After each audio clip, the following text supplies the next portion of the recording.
All right, so this is Inspired by Bou. Let's make some foghorns.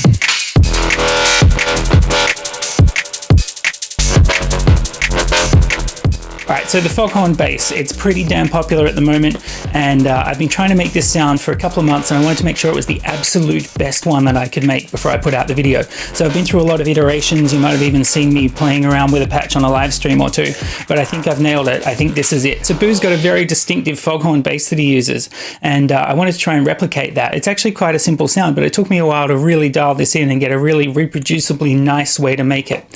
This method comes down to using some pretty simple waves in Serum and using FM to create the initial tone, then using a whole bunch of distortion and filtering to create the articulation and the exact right character to the sound. I've also got to remind you that the files from this video are also available on my Patreon if you just want to download them directly. I hope you enjoy the video. Let's get into Ableton and Serum and check it out. All right, let's have a little listen to the demo tune.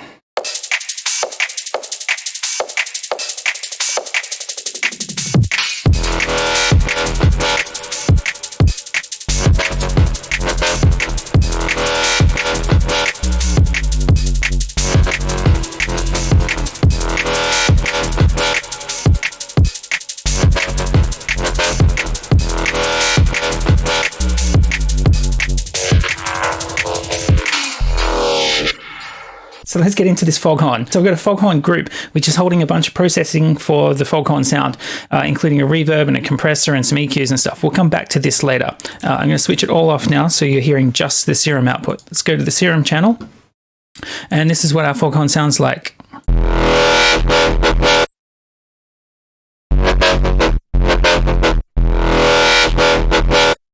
So it's already a really rich sounding patch. Let's step through what's involved. All right, so you can see in here that we've got a few things going on to get this exact sound. We've got two oscillators, a filter, and then we've got using some of the effects in here. I'm going to turn these effects off for now, and we'll step through the start of the patch. We'll turn off the filter. All right, so oscillator A sounds like this. Just a low sine wave. Unless you're on headphones or good speakers, you probably can't hear it. Don't worry about that. If I turn up oscillator B, it sounds like this. There's just some higher harmonics also built out of sine waves. We'll turn it back down and we'll play them together. And we're using the FM warp mode on oscillator A. So we're FMing oscillator A from oscillator B. And here we're getting that like metallic, rich sound out of it already. Different levels of FM will give you different amounts of that. I feel like somewhere around there is about right. All right, the next part of this sound is the filter. So you can hear there's some automation on the filter. I've just drawn that in Ableton. So after I had the patch roughly right, I set up a couple of macro knobs. So I'm just modulating the cutoff macro in Ableton to get the filter to move. I did it this way because it's a little more flexible. If you use an LFO, you only get one particular modulation out of the sound. If you use automation in your DAW, then you can draw in multiple types of modulation without having to change the bass sound. All right, so we're still not quite foghorny. Let's have another listen. All right, to turn that into a foghorn, we need some distortion. Let's turn on distortion. All right, so you can see that I'm using the cross shaper mode, and by hitting edit A, I've pushed up the midpoint just a little. So it starts like this by default, and I've just pushed it up a bit. That's kind of the basis of the sound. We've got a heavy FM sound, and it's being heavily distorted after the filtering. We can use additional filters to create some peaks in the waveform that move around. Let's use a peaking filter, and I've got that following the same automation on this cutoff macro. So it just pops out some extra frequency ranges over time. And then we've got some sweetening stuff like some EQ to bring out the tops. And we've got some compression just to clamp down on the volume over time. And so there we've got a pretty sweet foghorn. So how did I come up with that second wavetable? Because that's really where the magic is. I'll sweep through, I'll show you some variations.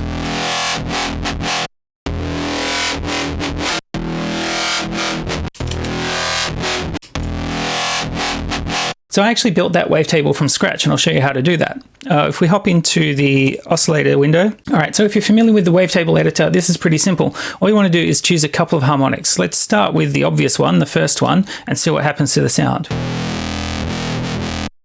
It's okay, but it's not very interesting. Let's get rid of that one, and we'll try 6. A little too screechy. What if we add another harmonic? Okay, now we're getting some nice growly texture to it. So just by picking a couple of harmonics and drawing them in, you can get different variations on the FM initial tone.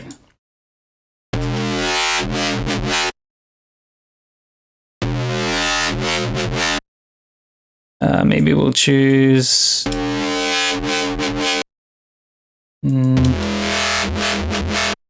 All right, so let's say I like that one. So there we're using 9 and 12.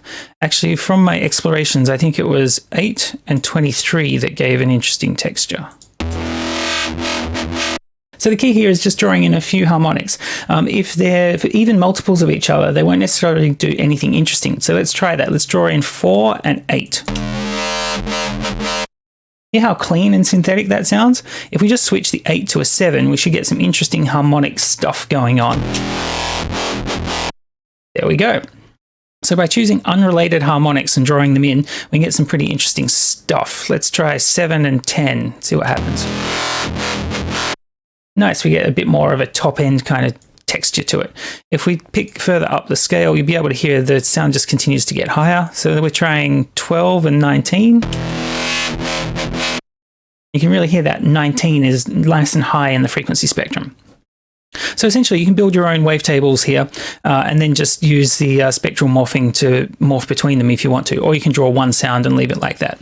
So to create this wavetable, what I did was I set up the patch initially and built it around one particular wavetable and one set of harmonics. And then I decided to add more wavetables in with more harmonics. And then I just used spectral morphing to blend between them.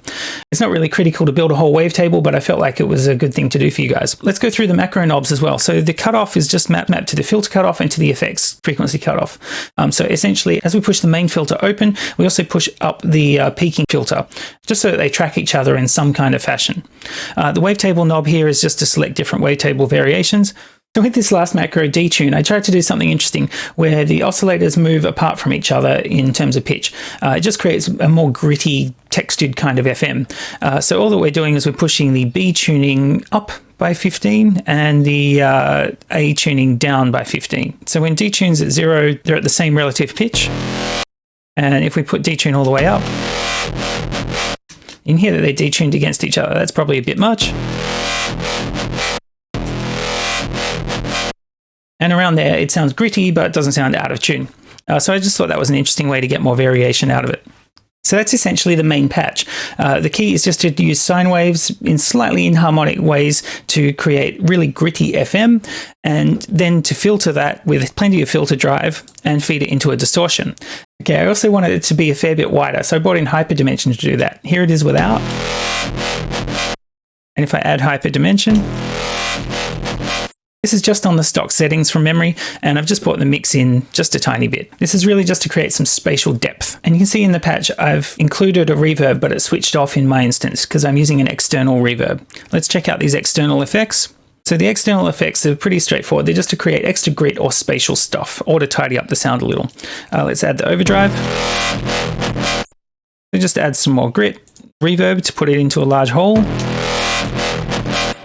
You'll notice it's really low in the mix. That's because I'm using compression afterwards to bring it back up. I've got an EQ here in mid-side mode, just to clean up the sides a bit. I'm also ducking some of the low mids. And I've got a saturator just to clip things if they get near 0. Then we've got these last 3 effects at the end, which are just for the end of phrase so the sound does something interesting.